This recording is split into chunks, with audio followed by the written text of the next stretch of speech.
Ketone condensation आपको direct कैसे solve करना है वो डायरेक्ट मैं सॉल्यूशन बताने वाला हूँ। यहाँ जो मैंने ग्रीन पेन का यूज़ किया है वो उनमें से ग्रीन प्रोडक्ट मिलती है, यहाँ मैंने रेड पेन का यूज़ किया है उनमें से रेड प्रोडक्ट मिलती है, और यहाँ मैंने ब्लैक पेन का यूज़ किया है उसमें से ब्लैक प्रोडक्ट मिलती है। यानी कहने का मतलब आपको H2O रिमूव करना है। क्रॉस कीटोन का मतलब क्या होता है, आपको डिफरेंट कीटोन लेना है। यहाँ मैंने एसीटोन लिया तो यहाँ मैंने डिफरेंट कीटोन ले लिया, ठीक है। तो डिफरेंट कीटोन में जो रिएक्शन होता है उसको हम क्या बोलेंगे, क्रॉस कीटोन रिएक्शन बोलेंगे, ठीक है। तो यहाँ आपको H2O रिमूव करना है। तो यहाँ देखो पहले मैंने यहाँ कार्बोनिल है, वो कार्बोनिल का अल्फा हाइड्रोजन है, तो यहाँ से मैंने अल्फा हाइड्रोजन है वो 2 अल्फा हाइड्रोजन रिमूव कर दिया, और ऑक्सीजन है वो ऑक्सीजन यहाँ से रिमूव कर दिया।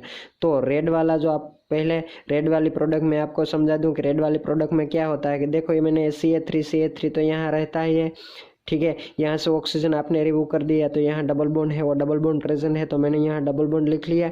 बाद में हम जो रेड वाली बात करते हैं तो रेड में से हमने यहाँ से जो अल्फा हाइड्रोजन है वो रिमूव कर दिया, तो यहाँ क्या हमको प्रेजेंट मिलता है CH, तो ये CH लिख लिया, ठीक है।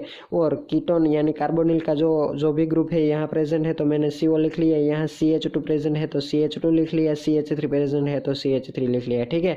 तो रेड जो मैंने रेड पेन का यूज़ किया उसमें से हमने रेड में से H2O रिमूव किया तो ये प्रोडक्ट मिलती है। अब हम ग्रीन की बात करें, ठीक है, क्योंकि यहाँ अल्फा हाइड्रोजन है, यहाँ भी अल्फा हाइड्रोजन है, यहाँ भी अल्फा हाइड्रोजन है, यहाँ भी अल्फा हाइड्रोजन है, ठीक। तो तीनों स्थानों पे अल्फा हाइड्रोजन प्रेजेंट है, इसलिए यहाँ हमको 3 प्रोडक्ट मिलते हैं। ये अल्फा हाइड्रोजन भी है, लेकिन ये अल्फा हाइड्रोजन सिलेक्ट करो कि ये दोनों में सेम टू सेम प्रोडक्ट मिलने वाली है, तो मैंने ये अल्फा हाइड्रोजन है वो अल्फा हाइड्रोजन मैंने कंसिडर नहीं किया है, ठीक है।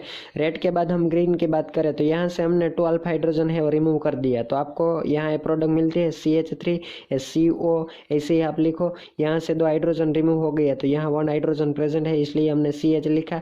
बाद में हमने यहाँ से क्या रिमूव कर दिया, ऑक्सीजन, तो ये डबल बॉन्ड है वो ऐसे ही रहता है, तो मैंने यहाँ लिख दिया डबल बॉन्ड के साथ जो कार्बन कनेक्टेड है वो कार्बन मैंने लिख लिया। वो कार्बन के साथ कौन प्रेजेंट है, CH3, तो मैंने यहाँ CH3 लिख लिया, और दूसरी वैलेंसी पे यहाँ CH2 CH3 तो मैंने ऐसा लिख लिया, ठीक है। अब तीसरी प्रोडक्ट की बात कर रहे हैं यानी ब्लैक प्रोडक्ट की बात मैं कर रहा हूँ। तो यहाँ देखो यहाँ हमने जो अल्फा हाइड्रोजन है वो हमने ये अल्फा हाइड्रोजन सिलेक्ट कर लिया, तो यहाँ से ऑक्सीजन रिमूव करना पड़ेगा, ठीक है। तो आपको ये देखना है यहाँ कार्बन है वो कार्बन में से ऑक्सीजन है रिमूव हो गया, डबल बॉन्ड ऐसे ही रह गया, और 2 वैलेंसी है वहाँ CH3 ऐसे ही रहते हैं, ठीक है।